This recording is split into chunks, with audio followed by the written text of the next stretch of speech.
صباح الخير، صباح الفل، يوم جميل ويوم جديد. بصوا احنا قررنا ننزل ميه خلاص خيرا، ولبست زي ما انتم شايفين. بصوا رحت انزل ميه، قولوا ما انا قمر ازاي. بصوا مية أسد مية روح تنزل ميه. مية مية مية مية. يلا يا جماعه جاهزين؟ اتفرجوا عليا بقى عشان هناخد اول بريك فاست. صح نسيت اقول لكم، تعالوا نشوف مع بعض النهارده الفطار عامل ازاي وعامل ايه. فطار فلاحي حاجه واو قوي بقى تنزل لنا، وبعد كده هننزل ميه ونكمل فلوج مع بعض. استنونا. احي عليا، انا شفت منظر الاكل وجماله نسيت كل حاجه ونسيت اصور لكم الحته دي، بس هنزلها لكم صور. تعالوا اتفرجوا معايا على الفطار القمر اللي نزل لنا. بصوا كده، بصوا يا جماعه، كان عباره عن جبنه وعليها طماطم ومش عارف ايه والكلام دوت، وعسل نحل وقشطه وعسل اسود وطحينه وخضار متقطع، والفطيره طبعا بالسمنه البلدي الفلاحي. واو.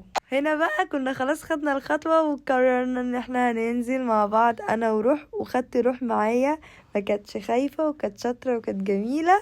وبصوا يا جماعه بجد اتفاجئت ان هي ما شاء الله عليها بتحب الميه. كانت تاني مره في حياتها تنزل حمام سباحه، بس اكتشفت ان هي من اول مره جريئه جدا. بصوا كانت حابه جدا الاحساس، وكانت كل شويه تسيب اللي هو بتاع الاطفال وتجيلي وتقولي لا عايزه هنا معاكي. وبجد بجد كانت شطوره وجريئه قوي، واتبسطنا ولعبنا. وانا ما بعرفش اعوم اصلا وكنت خايفه انا وهي نروح، الحمد لله في داهيه، بس الحمد لله ربنا ستر. بس بقول لكم ايه، كانت بتشجعني نخش الغريق. قلت لها لا لا لا مش الدرجات دي، لو دخلنا مش هنطلع. انا بخاف يا روح. قالت لي انا مش خايفه، انا فاكره كلامها قوي بجد.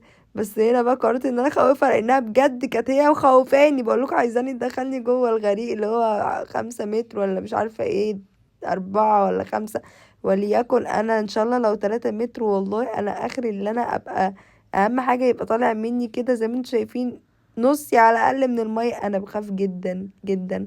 انا مش عارفه ايه حوار السباحه معايا، مع اني كنت بتدرب وانا صغيره، بس برضو بخاف. فهنا بقى قررت اعمل لكم حته شقيه، اروح عايزه تروح حمام سباحه تاني. احنا في الشتا دلوقتي يا حبيبتي.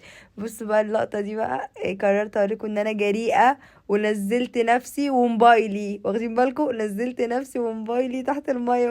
خلصت بقى وخدت الشاور اللذيذ، وبس كده بدات ان انا اجهز لسيشن جاي. وكنت مقضيه ايامي كلها عباره عن سيشنات ودلع ولبس وميك اب، وده الصح. وبجد يا جماعه مفيش احسن من ان الواحد يبقى نفسيته حلوه قوي. باي باي.